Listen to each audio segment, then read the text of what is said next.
Denunciamos a este sistema judicial de este país porque no es capaz de aceptar que está cometiendo injusticias contra las mujeres. Si ahora nos levantamos y luchamos contra corriente, no es porque el Estado haya estado a favor de nosotras, sino porque estuvo en contra de nosotras y que ahora luchamos.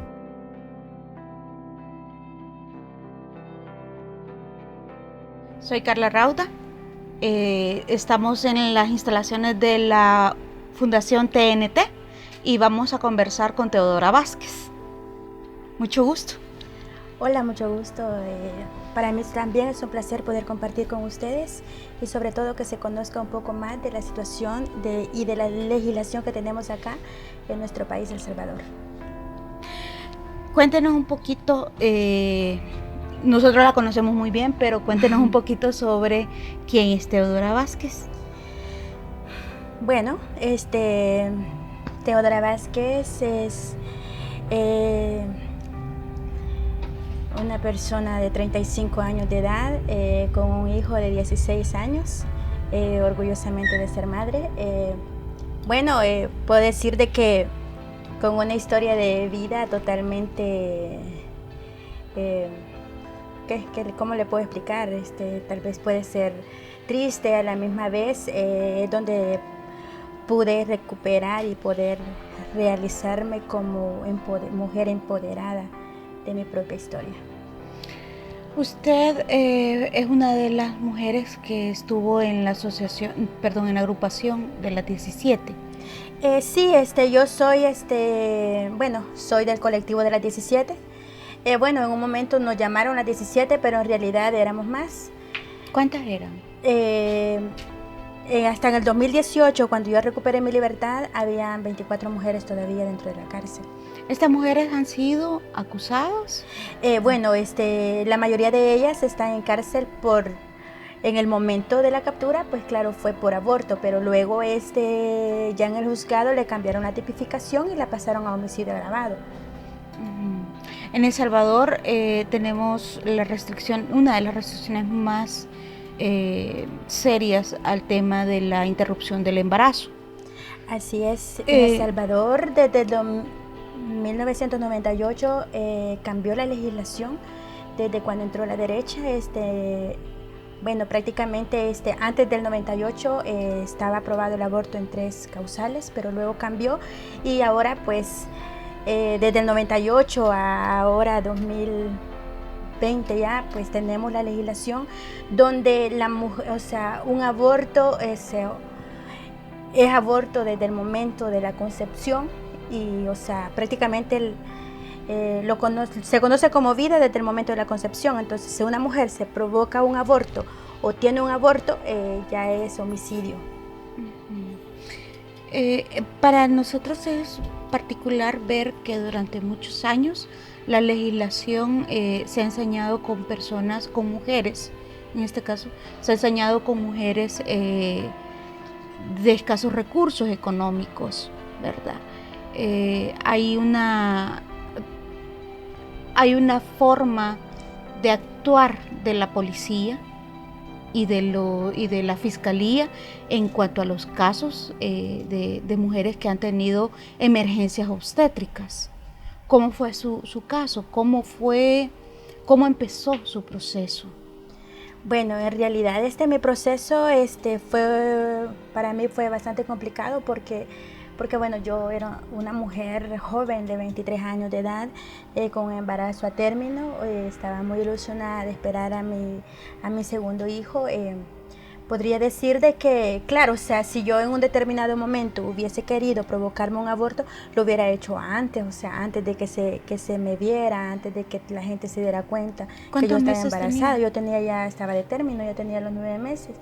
Tenía los 9 meses de embarazo, lastimosamente, pues creo que la peor suerte mía fue encontrarme sola en el momento del trabajo de parto. Encontrarme sola en el momento de trabajo de parto y no tener a nadie que me apoyara. Entonces creo que eso fue de allí comenzó mi historia, porque pues nadie me ayudó. yo estuve haciendo llamadas telefónicas a 911 para que me mandara una ambulancia, porque obvio yo no conocía más que solo 911, y estuve haciendo llamadas telefónicas para que me fueran a ayudar, que me mandaran una ambulancia, pues no me la mandaron. Entonces mi bebé tuvo que nacer ahí donde yo estaba. Entonces, bueno, luego de que nació yo me desmayé y no sé qué pasó en realidad. No sé qué pasó en realidad, y al final cuando ya llegó la ambulancia que yo misma había llamado, encontraron el bebé muerto y a mí, pues entonces me acusaron de que yo la había matado. Me acusaron de que yo la había matado, algo que pues claro, o sea, no tiene nada que ver. Pero luego yo fui trasladada a una Bartolina. Yo no fui trasladada a un hospital. Directamente la llevaron a la Bartolinas. Directamente me llevaron a las Bartolinas. Estando dentro de las Bartolinas, pues yo me estaba desangrando mucho, estaba desmayándome demasiado. Yo ni siquiera tenía conciencia de lo que estaba pasando en ese momento. Entonces, luego, esto pasó un día 13 de julio del 2007. ¿Dónde estaba usted? Yo estaba aquí en el centro de San Salvador. Es justamente por lo que yo siempre, o sea, no encuentro la razón por qué es que cuando yo hice llamadas telefónicas para que me fueran a traer, no llegaron, porque, o sea, para mí pues hubiera sido distinto que yo hubiera estado en una zona remota, una zona rural, donde no entrara ni un vehículo, pero yo estaba en el centro de San Salvador, aquí justo en el Liceo Canadiense, del Colegio Liceo Canadiense. Ahí me encontraba yo en ese momento. Pues tenía policías por todos lados, tenía la posibilidad de poder, de que me atendieran, pero lastimosamente pues no llegaron. Y entonces me arrebataron mi teléfono para que yo no pudiera demostrar las llamadas y no tuviera yo pruebas a mi favor. Entonces ya para amanecer el día 14 de julio yo fui trasladada a un hospital. Y ya en el hospital, pues de ahí pues yo no recuerdo más nada que pasó, solo sé que al siguiente día que yo reaccioné, estaba rodeada de medios de comunicación para que ya saliera en la noticia de que habían capturado a una mujer que había matado a su hijo. Creo que en realidad para mí fue muy difícil porque para empezar, o sea, mi familia no sabía nada, nadie sabía nada de lo que estaba pasando, estaba totalmente sola. Y luego pues cuando ya mi familia se enteró por medio de las noticias, para ellos fue bien duro en realidad. Fue muy duro enterarse por ese medio y bueno, pues desde ese momento empezó la búsqueda, porque me empezó a buscar mi familia por todos lados y hasta que me encontraron. Y cuando ya me encontraron, pues estaban desesperados, muy desesperados, y yo seguía estando en Bartolinas. No tenía un abogado que me ayudara, no tenía nadie. Entonces mis padres son de bajos recursos económicos, ellos no tienen dinero, pero vendieron todo lo que tenían y lograron tener $700 y se lo dieron a un abogado que se ofreció sacarme. Entonces ellos en la desesperación pues se lo dieron, pero este abogado quería más dinero. Este abogado quería vehículos, quería casa, terreno, quería ganados, quería dejarlos en la calle a mis padres. Y claro, o sea, no había de dónde, y yo tampoco iba a acceder a que mis padres se quedaran viviendo en la calle con tal de que yo saliera. Y entonces, pues, ya no le dieron más dinero. El abogado no dijo que ya no iba a presentarme. Y dando a eso, yo en enero del 2008 tuve la audiencia pública. En la audiencia pública yo no tenía abogado, o sea, el abogado no se hizo presente. Entonces el juez determinó que para que se hiciera legal la audiencia, contrató a una abogada de las de oficio que estaban por ahí cerca. La abogada no sabía mi nombre, no sabía ni por qué yo estaba ahí. No sabía nada del caso. No sabía nada del caso. Simple y sencillamente se sentó a mi lado para hacer legal la audiencia, y al final terminaron condenándome a 30 años de prisión. Y la abogada lo único que me dijo fue, bueno, enfermate seguido para que salgas al hospital. O sea, eso es lo que le dijo la abogada. Eso es todo lo que me dijo la abogada. O sea, yo intenté defenderme, pero igual ya no se pudo hacer nada. De esa fecha, pues yo estuve 10 años con 7 meses dentro de la cárcel, sin esperanza prácticamente, porque, o sea, yo no tenía quien me ayudara, no tenía prácticamente a nadie. más que mi familia, que siempre estuvo conmigo desde que yo llegué a la cárcel. Ellos estuvieron allí conmigo. ¿Estuvo en cárcel de mujeres sí, en Lopán? Sí, estuve en cárcel de mujeres. ¿En qué momento entre llegar a la cárcel, verdad, inició este proceso de empoderamiento del que me habló? ¿Cómo se dio cuenta usted bueno, que había que seguir luchando? Bueno, lo que pasa es de que, bueno, en el 2007, 2008, 2009, hasta 2010 y todos esos años, nosotros no teníamos a nadie, prácticamente. Yo incluso pensaba que solo yo era la única que estaba en la cárcel por ese tipo de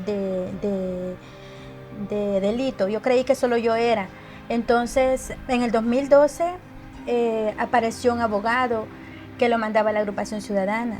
La Agrupación Ciudadana comenzó a trabajar en los expedientes de nosotras desde el 2009, cuando una chica salió liberada. Entonces, cuando esta mujer salió libre, ella dijo de que habían más. Uh-huh. Entonces la agrupación buscó los expedientes de nosotros en los juzgados y era muy difícil encontrarlo en realidad porque todos nos tipificaban como homicidio. Nadie estaba como aborto. Entonces, homicidio era un homicidio que, o sea adulto, sea menor, era homicidio. Entonces fue bien difícil encontrar los expedientes de nosotras y hasta el final que lograron tener 17 expedientes. De allí depende el número de las 17. Entonces, en el 2012, el 6 de junio del 2012, ellos llegaron a la cárcel, los abogados llegaron a la cárcel con 17 expedientes. Ajá. Ahí fue donde yo conocí a mis compañeras, que yo ya las conocía que estaban ahí, pero no sabía que estaban por lo mismo que mí. Entonces, ahí en ese momento... ¿No hablaban entre ustedes? No hablábamos sobre eso, porque era un tema que no podíamos tocar, porque, bueno... A nosotros nos golpearon cuando llegamos a la cárcel. Nos golpearon las mismas compañeras, golpes de parte de la policía. Bueno, todo el mundo quería agredirnos de cualquier manera, tanto verbal como físicamente. Entonces, por eso nadie hablaba del tema, porque cuando la gente se enteraba por qué andábamos, o sea, nos decían mil cosas y feas, y la verdad es de que la realidad del caso nosotras la conocíamos y por eso era de que preferíamos no hablar. Por eso es que no había, digamos, una organización entre ustedes. No había una organización entre nosotras. Bueno, de hecho, yo en este tiempo, en estos 5 años que pasaron sin que supiera nada ni nada, pues me dediqué a estar leyendo y yo leía muchos libros en realidad sobre derechos. Y tenía un poco de conocimiento gracias a todos esos libros que estaba leyendo. ¿Quién la animaba a leer? Es que yo sabía que conmigo se estaba cometiendo una injusticia. Yo sabía que conmigo se estaba cometiendo una injusticia y yo decía de que en el momento que yo saliera, sea que saliera pronto, sea que pasara los 30 años, en el momento que yo recuperara mi libertad, yo iba a denunciar. Entonces por eso era que yo me metía en el tema de seguir leyendo libros y seguir conociendo temas que yo no sabía que existían en realidad, porque antes de eso a mí no me había interesado nada del tema. Entonces, cuando ya apareció la Agrupación Ciudadana con los abogados, entonces fue que ya yo las conocí a ellas y nos reunimos y hablamos quiénes habíamos sido golpeadas al entrar, aisladas en calabozos y todo eso. Entonces, decidimos de que las custodias de cárcel de mujeres las agredieron entonces. Sí, nos agredían, nos mandaban al calabozo porque ellas decían que para que no nos recibieran un maltrato dentro de las instalaciones. Esa era la excusa. Pero prácticamente estar dentro de ese lugar donde nos metían era más horrible que estar afuera. Entonces, creo que de allí fue donde dependió el querer luchar y el querer decir, bueno, ya estuvo, bueno, otra compañera más que venga no la van a golpear, nadie más nos va a golpear. Entonces de allí fue donde empezamos a defender nuestros derechos y luego pues en el 2014 se me eligió como vocera de las mujeres dentro de la cárcel y empezamos la lucha más fuerte, a denunciar, y el propósito de nosotras era que la primera que recuperara su libertad iba a denunciar. ¿Cómo fue encontrarse con estas otras mujeres que habían pasado por lo mismo que usted? Bueno, en realidad al principio fue así como difícil empezar a hablar porque nadie quería hablar, pero yo prácticamente lo que hacía era contarles mi caso para que ellas se animaran a contar el de ellas también. Y así fue como empezamos a hablar sobre nuestros casos, como a liberarnos nosotras mismas, porque prácticamente teníamos un luto que estábamos guardando dentro de nosotras y que nadie lo quería sacar por miedo, por miedo a todo, porque era confrontarnos a una contracorriente, y creo que eso era la parte más difícil. Pero luego de eso nos empezamos a empoderar y a denunciar a medida que el caso empezó a salir de las cárceles. ¿Quién fue la primera que salió? La primera que salió, bueno, prácticamente del colectivo de las 17, la primera que salió fue María Teresa. Fue María Teresa la primera que salió, Carmen Guadalupe, fueron las dos primeras que salieron del colectivo de las 17. Y luego pues empezamos a salir, y ya cuando conocí en el 2015, conocí a la organización Tiempos Nuevos Teatros, que es a donde estoy trabajando el día de ahora. Ellos entraron con un programa, y en este programa yo conocí al coordinador Julio, conocí a otros compañeros y empezamos a trabajar juntos. Entonces ellos sabían de que pues yo era la vocera de las mujeres, y todo lo que ellos requerían, pues primero me llamaban a mí para saber qué era lo que estaba pasando. Igual la directora y todo el sistema penitenciario pues sabía de que cada vez que buscaban a una de ellas, pues primero me buscaban a mí. Y entonces así fue como empecé a mezclar mi relación con TNT. Y bueno, el caso de que pasaron varios procesos, porque luego en el 2015 se presentó el recurso de conmutación que no daba resultados. Entonces en el 2016 se presentó el recurso de revisión de caso. Este recurso de revisión de caso fue difícil que lo tomaran, pero ya en el 2017 fijaron una fecha para hacerse la revisión de caso. Esta revisión de caso lo hicieron el 13 de diciembre del 2017. Que me concedan mi libertad porque soy inocente, porque tengo familia por qué luchar, porque tengo gente que me quiere y necesita que yo esté con ellos. Pero allí me ratificaron la condena. Volvieron a decir, tiene que pasar 30 años. Sí, volvieron a decir que tenía que pasar 30 años. Bueno, en realidad hasta el día de ahora ni el sistema judicial tiene la prueba que justifique que sí yo le causé daño a mi recién nacida o no le causé daño, porque al final no tienen una prueba científica. No, porque al final el médico dijo de que mi recién nacida murió por dos razones, una por muerte por asfixia mecánica y la otra por asfixia por sumersión. Entonces tragó líquido amniótico. Eso es lo que dice según el médico forense. Pero claramente no puede ser porque una persona no puede morir dos veces por dos causas. Así es. Entonces no tiene algo para justificar la muerte de mi recién nacida. Pero el juez determinó de que sí regresara otra vez a la cárcel con la misma condena que tenía, porque yo era la madre y porque no la auxilié. Pero yo en realidad no la podía auxiliar porque estaba yo inconsciente. Estaba más muerta que ella, podría ser. Para mí es bien difícil digerirlo. Es difícil digerirlo, pero a la misma vez, a medida que hemos ido hablando sobre el tema, nos hemos ido liberando y hablarlo así más claro. Volví a ir a la cárcel. Para mí, volver a ir a la cárcel después de que me ratificaron la condena fue totalmente, quizás más difícil que al principio. ¿Por qué? Porque al principio cuando me condenaron yo no vi llorar a mi familia, o sea, yo estaba sola totalmente. Pero cuando ya me ratificaron la condena yo tenía toda mi familia. Estaba pendiente, sí. Tenía toda mi familia al lado mío. Y ver cómo estaba desilusionada antes que comenzara la audiencia y de pronto ver cómo se derrumbaron en el momento que ratificaron la condena, pues para mí eso creo que fue lo más difícil en realidad, ver llorar a mi mamá, a mi hijo y irme con esa imagen de todo el mundo que estaba llorando. Y o sea, para mí eso fue muy difícil, me deprimí mucho, pero... ¿Sus compañeras adentro? Mis compañeras estaban totalmente ilusionadas también porque yo iba a recuperar mi libertad. Para ellas yo de allí iba a salir Y la verdad es que fue bien difícil cuando ellas me vieron nuevamente entrar a la cárcel, o sea, así como, o sea, ¿qué está pasando? Algunas no se atrevían a preguntarme ni nada. Entonces yo en realidad no hallaba qué decirles, porque si yo le decía a una compañera, mira, me rectificaron la condena, iba a estar el dedo acusador de mis demás compañeras, pues sí, la mató. Y otra vez la discriminación.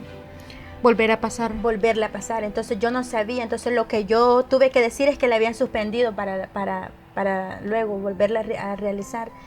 Y fue totalmente difícil para mí, pero al final de todo esto, yo no sabía en realidad qué era lo que estaba pasando, porque Amnistía Internacional intervino bastante fuerte en todos los países donde ellos están.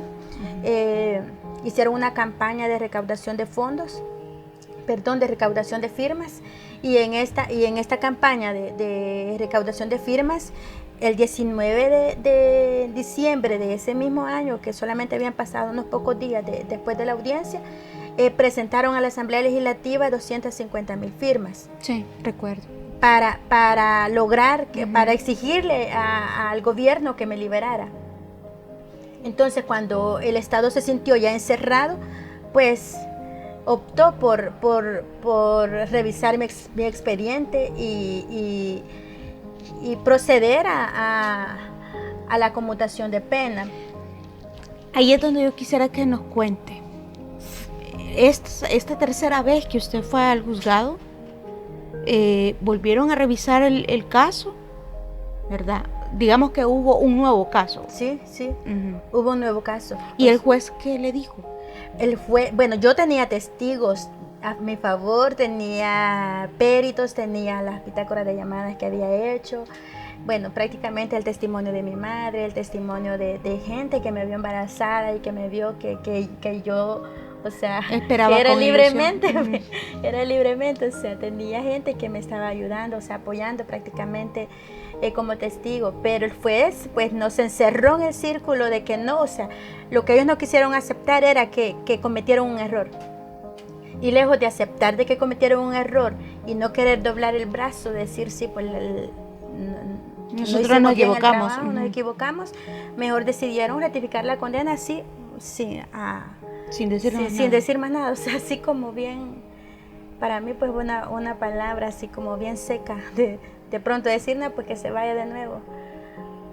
Entonces. Y en la tercera ocasión, cuando después de presentar a Amnistía Internacional todas estas firmas a la Asamblea Legislativa, entonces hubo un nuevo juicio. Entonces ya se reunieron el Ministerio de Justicia y evaluaron el caso,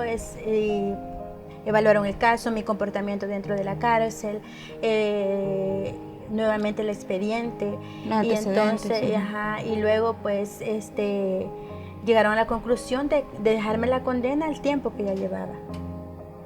Al tiempo que ya llevaba adentro. Pero yo no sabía, en todo esto pasaron las vacaciones de diciembre, comenzamos el siguiente año. Que ya estábamos en el 2018. Ya estábamos en el 2018. Yo estaba desesperada, en realidad estaba muy desesperada.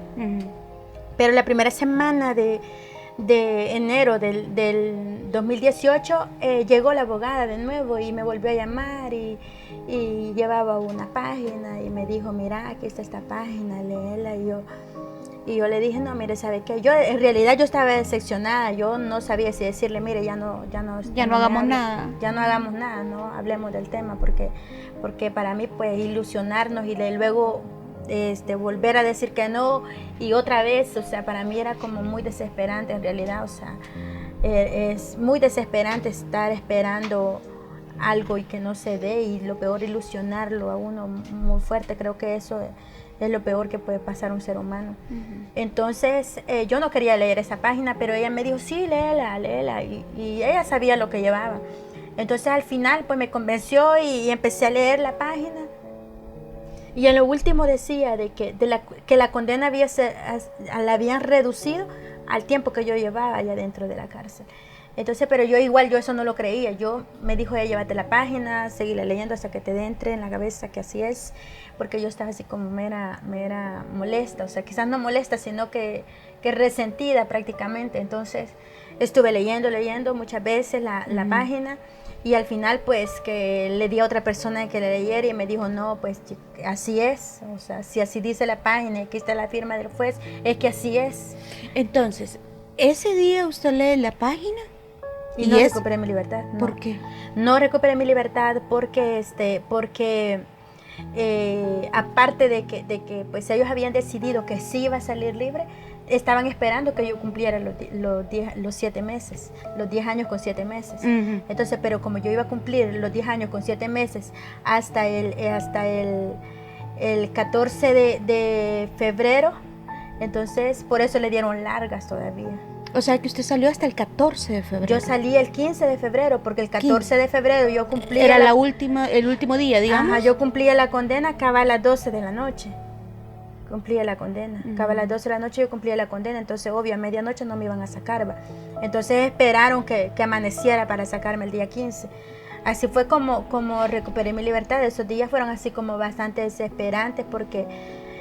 bueno, pues yo no creía nada y a mí me decían mil cosas, pero yo igual incrédula.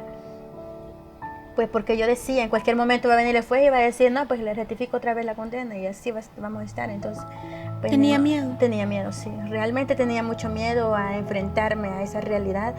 Pero bueno, pues no pasó eso. El 15 de febrero recuperé mi libertad. Ahora es mi verdadera libertad. Ahora aquí cuento ya con una carta de libertad y esto es lo que habla por mí y es lo que ahora le muestra a la nación de que soy una nueva integrante nuevamente de la ciudad. En el proceso de la audiencia, de la rectificación de condena y todo esto, pues TNT me contrató para que trabajara con ellos. Y desde entonces pues yo estoy laborando con ellos desde dentro de la cárcel y luego que recuperé mi libertad pues empezamos así como más fuertemente la campaña. Ahorita pues he hecho muchas giras por Europa a hablar del tema y aparte pues también del trabajo que estamos haciendo.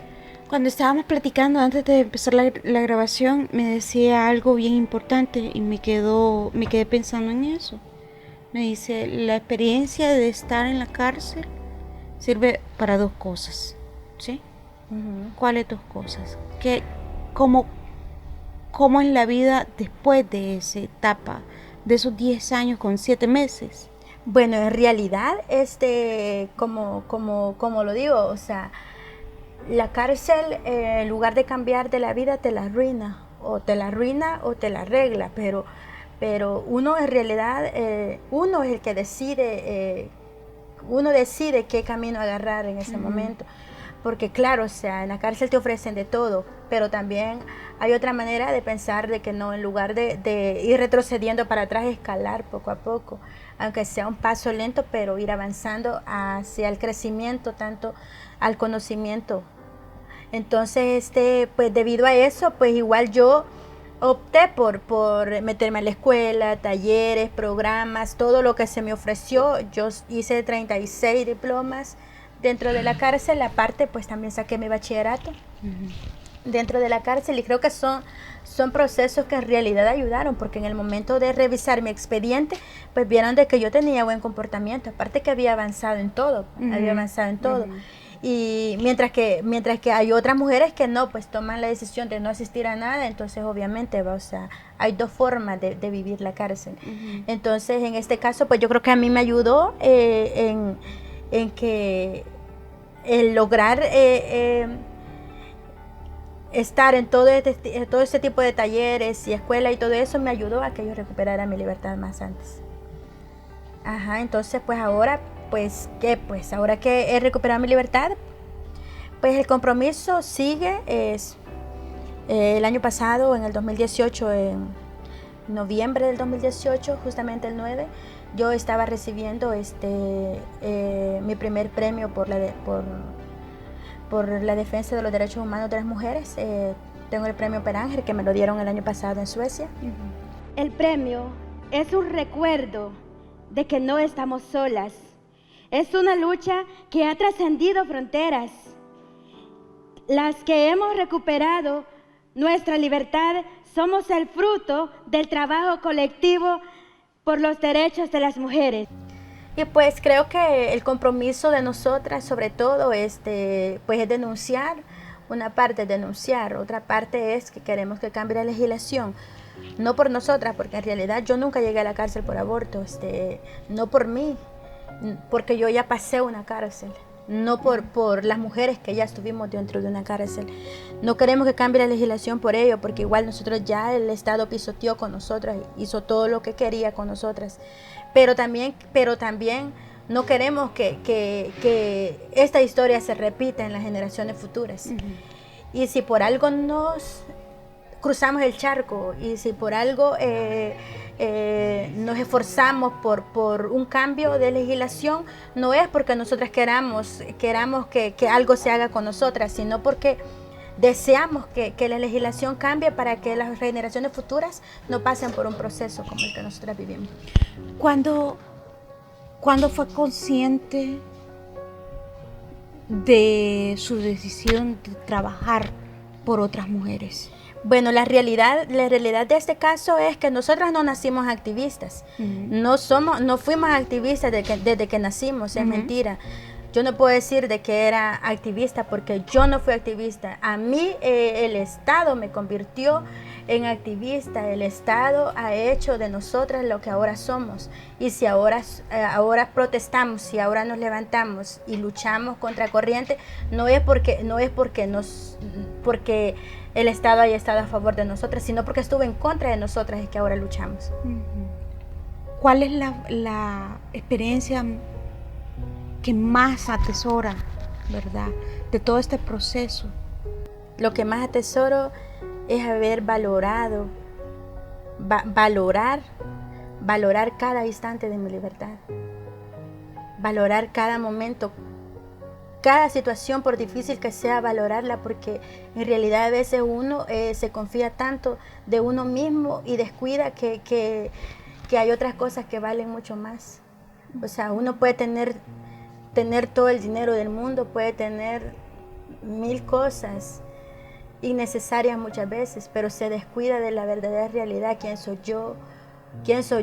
¿Qué me hace feliz? O sea, de ver sonreír a otra persona sin necesidad de tener algo a cambio, de verla feliz, de ver reír, de ver a una persona que ha encontrado lo que quería y que uno pues ha sido parte de esa historia. O sea, para mí creo que valorar sobre todo la vida de todo ser humano independientemente quien sea y la posición social que tenga.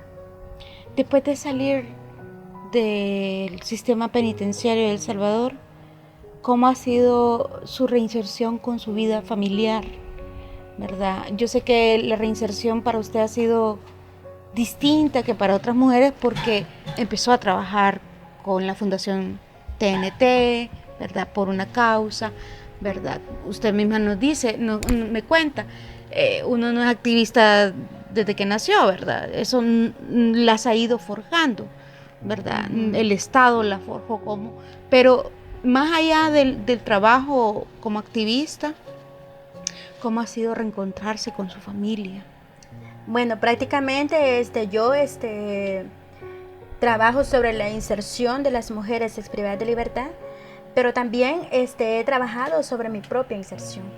Mi propia inserción pues ha sido la primero con mi familia, porque prácticamente cuando yo salí de la cárcel después de 10 años, casi 11 años, o sea, yo desconocía a toda la gente. Desconocía a mi familia, a mis hermanas, yo no sabía quiénes eran. No sabía. ¿Su niño? Mi niño sí lo conocía porque él llegó unas veces a verme a la cárcel. Yo a él sí lo conocía.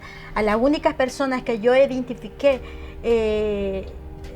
cuando recuperé mi libertad fue a mis padres, a una de mis hermanas que no me dejó todo el tiempo y a mi niño. Y luego después mis hermanas, mis primos, mis sobrinos, y incluso todavía estoy conociendo. Todavía estoy conociendo. Creo que fue la parte más difícil porque en realidad cuando yo recuperé mi libertad yo me sentí sola.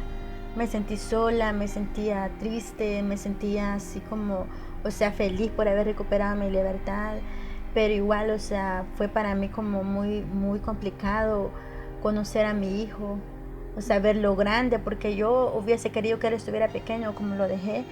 Y ¿qué edad tenía? Él tenía 3 años, tenía 3 años. Yo hubiera querido recuperarlo así como lo dejé para poder abrazarlo, así chiquitito y verlo crecer, ver ir su primer día a kinder y cumplir 10 años y luego pues ir creciendo, entrar en la etapa de la adolescencia y todo eso. Entonces para mí pues fue muy difícil encontrarme ya con un niño joven, ya jovencito, pero a la misma vez a mí mi familia me ha ayudado mucho, porque mi familia ha estado conmigo, ha estado allí siempre pendiente, dándome mucho cariño, muchas palabras muy buenas para que yo recupere mi inserción, y ellos me han apoyado. Sobre todo el apoyo de mis padres y de mi hijo ha sido fundamental. Ese apoyo, ese amor, ¿verdad?, con el que la acompañaron y la recibieron de nuevo, no lo tienen muchas mujeres. No, ¿verdad? No. ¿Qué le diría a una de estas mujeres que va a recuperar su libertad, pero que no tiene ese apoyo, ¿verdad?, familiar que usted ha tenido? Bueno, en realidad yo creo que un ser humano, claro, tiene familiares sanguíneas, que a veces las familiares sanguíneas pues no son los que van a estar con uno. No son los que van a estar con uno, y que uno pues hace su propia familia fuera de su familia sanguínea. Y yo creo que las mujeres que van a recuperar su libertad, que igual su familia sanguínea no los acompañó, y que puede ser que en el momento que recuperen su libertad no las van a acompañar, pues aquí está una familia que ellas hicieron dentro de la cárcel, y que aún se sigue fortaleciendo estando fuera. Pues nosotras las esperamos con los brazos abiertos y con todo el amor que podemos tener y que hicimos dentro de la cárcel. Pues nosotras las esperamos acá en esta casa. Igual el acompañamiento sigue dentro, y de la misma forma pues nosotras seguimos acompañando a las mujeres que incluso ya habían recuperado su libertad 8 años antes que mí.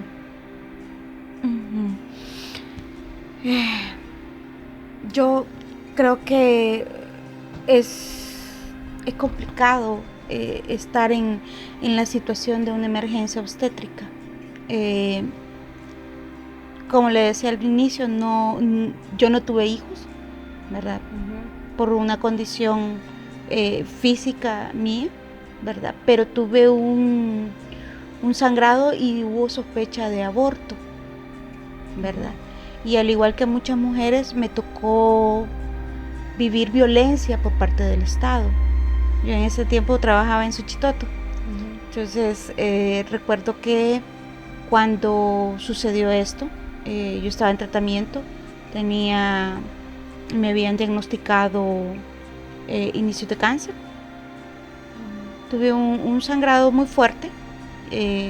Recuerdo que mis compañeras de trabajo me llevaron al Hospital Nacional de Suchitoto, y una enfermera la llamó a la policía porque pensó que era un aborto.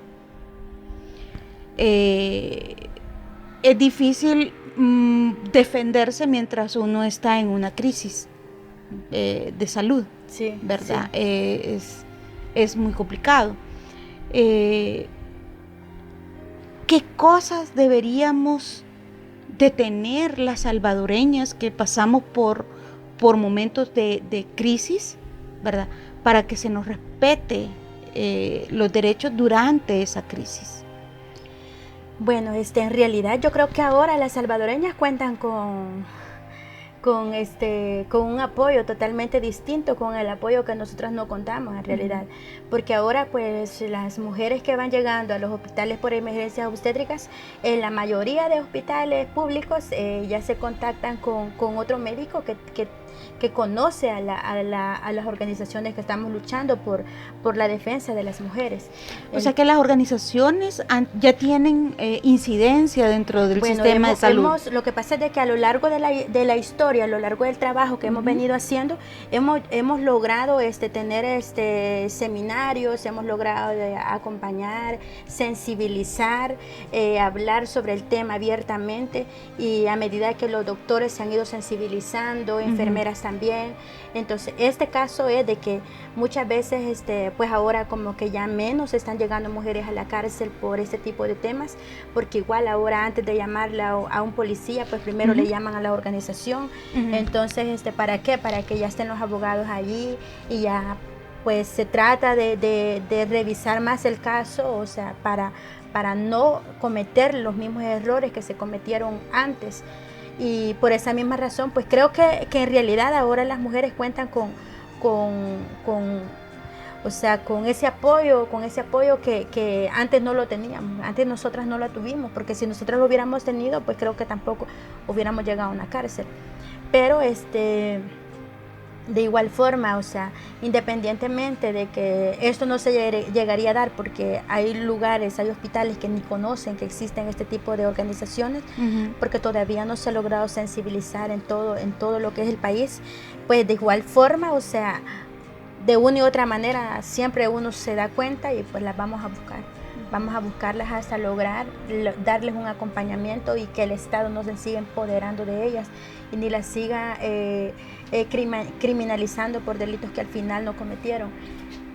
Ajá, porque pienso de que en realidad lo que a mí o sea, para mí es contradictorio porque una mujer de dinero, una mujer que sea de la clase media, esta mujer no llega a una cárcel por una emergencia obstétrica, no llega a una cárcel por un aborto, y no es que no se practiquen abortos, no es que no lo hagan, y tal vez muchas veces lo hacen conscientes, o sea, conscientes de quererlo hacer. Lo que pasa es que como tienen los fondos para pagar, tienen los fondos para ir a un médico privado o irse del país a provocarse un aborto, esos abortos quedan impunes. Y nosotras, las mujeres de zonas rurales, de bajos recursos económicos, tenemos que ir a una cárcel a pagar delitos que aún no cometimos. O sea, yo creo que esa es la parte que el Estado debe cambiar, porque no es justo que nosotras las mujeres de bajos recursos económicos estemos pagando cárcel por delitos que al final no son, pues, o sea, no son delitos, porque ¿cómo es posible de que una mujer llegue a una cárcel supuestamente por aborto y luego lo cambien por homicidio? La pena del homicidio agravado es de 30 a 50 años. La proposición y la conspiración para el homicidio agravado es de 30 a 50 años. Pero resulta que la pena del aborto es de 2 a 8 años. De tal forma que si la Constitución establece de que somos persona humana desde el momento de la concepción, yo no veo ninguna distinción para que la pena en caso de aborto sea menor a la del homicidio agravado. Él dice de que hasta el día de ahora no hay una mujer por aborto dentro de la cárcel. Obvio, no hay ni una mujer por aborto dentro de la cárcel. Por supuesto, porque el crimen, la tipificación del crimen es distinta. Obvio, ajá, correcto, porque la tipificación lo cambian a homicidio. Entonces, ¿cómo va a haber una mujer por aborto si lo cambian?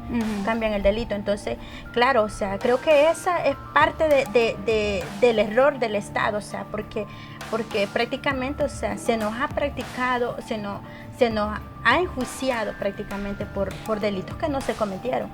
Porque, o sea, yo en realidad, a mis propias expectativas, yo no tuve por qué haber ido a una cárcel.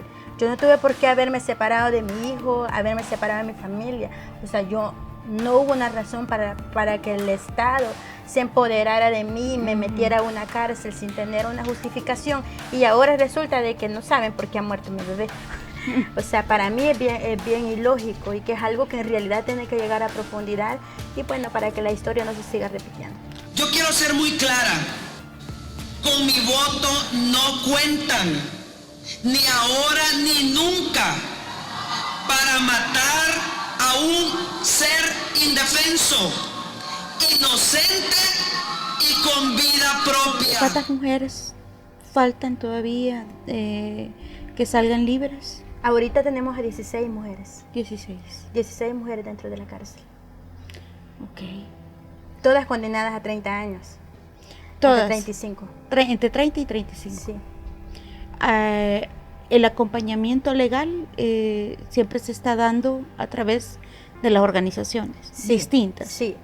Sí. ¿Cuáles organizaciones son? Bueno, prácticamente ahorita las organizaciones que están llevando acompañamiento jurídico a las cárceles es la Agrupación Ciudadana y FESPAD.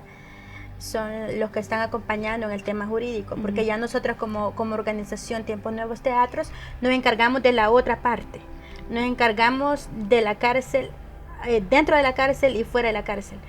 porque entramos a las cárceles a dar programas de empoderamiento psicológicos y bueno, les damos acompañamiento dentro de la cárcel y luego al recuperar su libertad, pues las mujeres no pueden pasar de la celebración, partirles un pastel y celebrarle que salieron libres. ¿Y después qué? Y después se quedan en el limbo. O sea, creo que para eso pues estamos nosotras acá como organización acompañándolas. Claro, o sea, también respetamos de que muchas mujeres pues al recuperar su libertad dicen, bueno, pues yo me voy a mi casa, no quiero saber de nadie, yo ya, o sea, yo tienen aquí, un proceso distinto. Tienen un proceso distinto, pero ya nace de ellas, porque claro, la que quiere seguir en el proceso, en el proyecto, que se les dé acompañamiento, porque nosotras acá trabajamos con 6 componentes.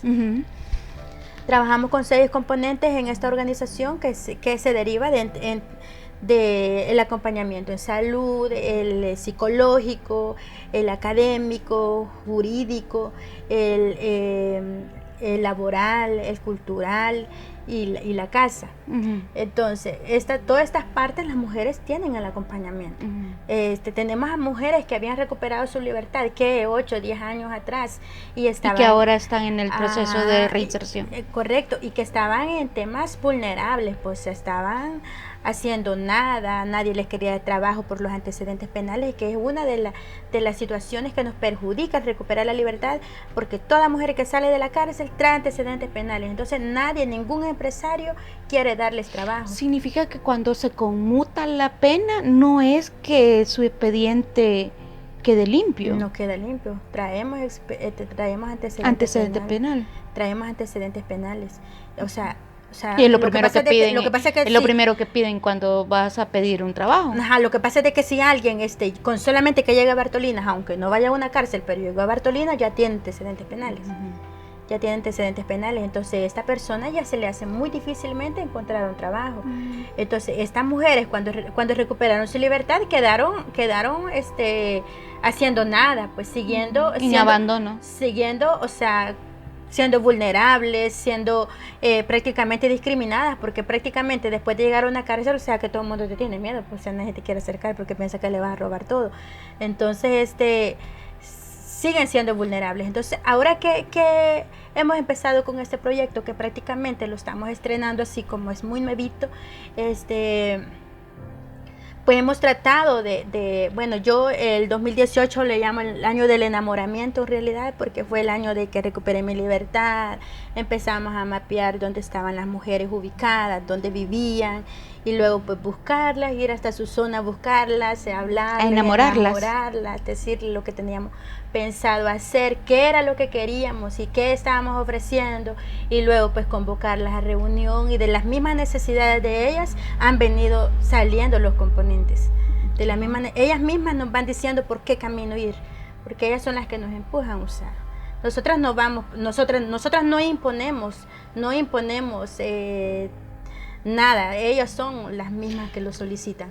¿Cómo ha sido la experiencia de ser el rostro de este programa? Bueno, la verdad, ya la han premiado. Sí, sí, como le comentaba, en noviembre del año pasado recibí mi premio Peránger, que es un premio por la lucha, un premio por la lucha, por todo el trabajo que se ha hecho en Suecia. Sí, bueno, yo he viajado, de hecho he viajado ya en año y medio que tengo de recuperar mi libertad, he ido 5 veces a Europa. Pertenezco también a una red de Latinoamérica, de las 3 Américas. Ahora estoy representando El Salvador, en una red donde estamos 8 países de mujeres ex privadas de libertad por temas generales, pero que estamos en una lucha para exigirle a los países que se nos respeten nuestros derechos.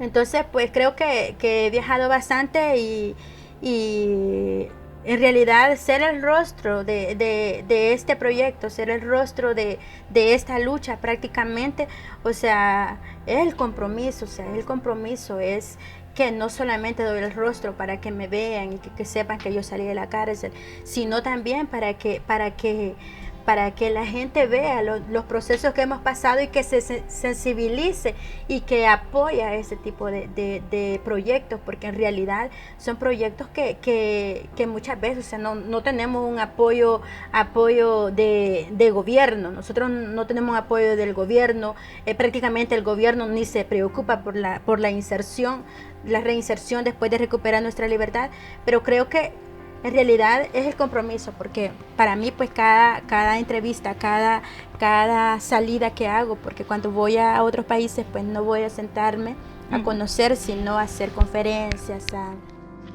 a visitar los parlamentos, a los ayuntamientos y todo eso, pues creo que me compromete en realidad. Muchas gracias. Gracias por todo lo que hace. De verdad. Es muy valiente, ¿verdad? Y da valor a otras mujeres. Bueno, lo que pasa es de que creo que yo no soy valiente. Yo siempre digo que no soy valiente. Lo que pasa es de que nosotras tenemos que ser valientes. Tenemos que serlo, porque si bajamos ahora la guardia, nos van a volver a hacer lo mismo y no queremos. Okay. Muchas gracias.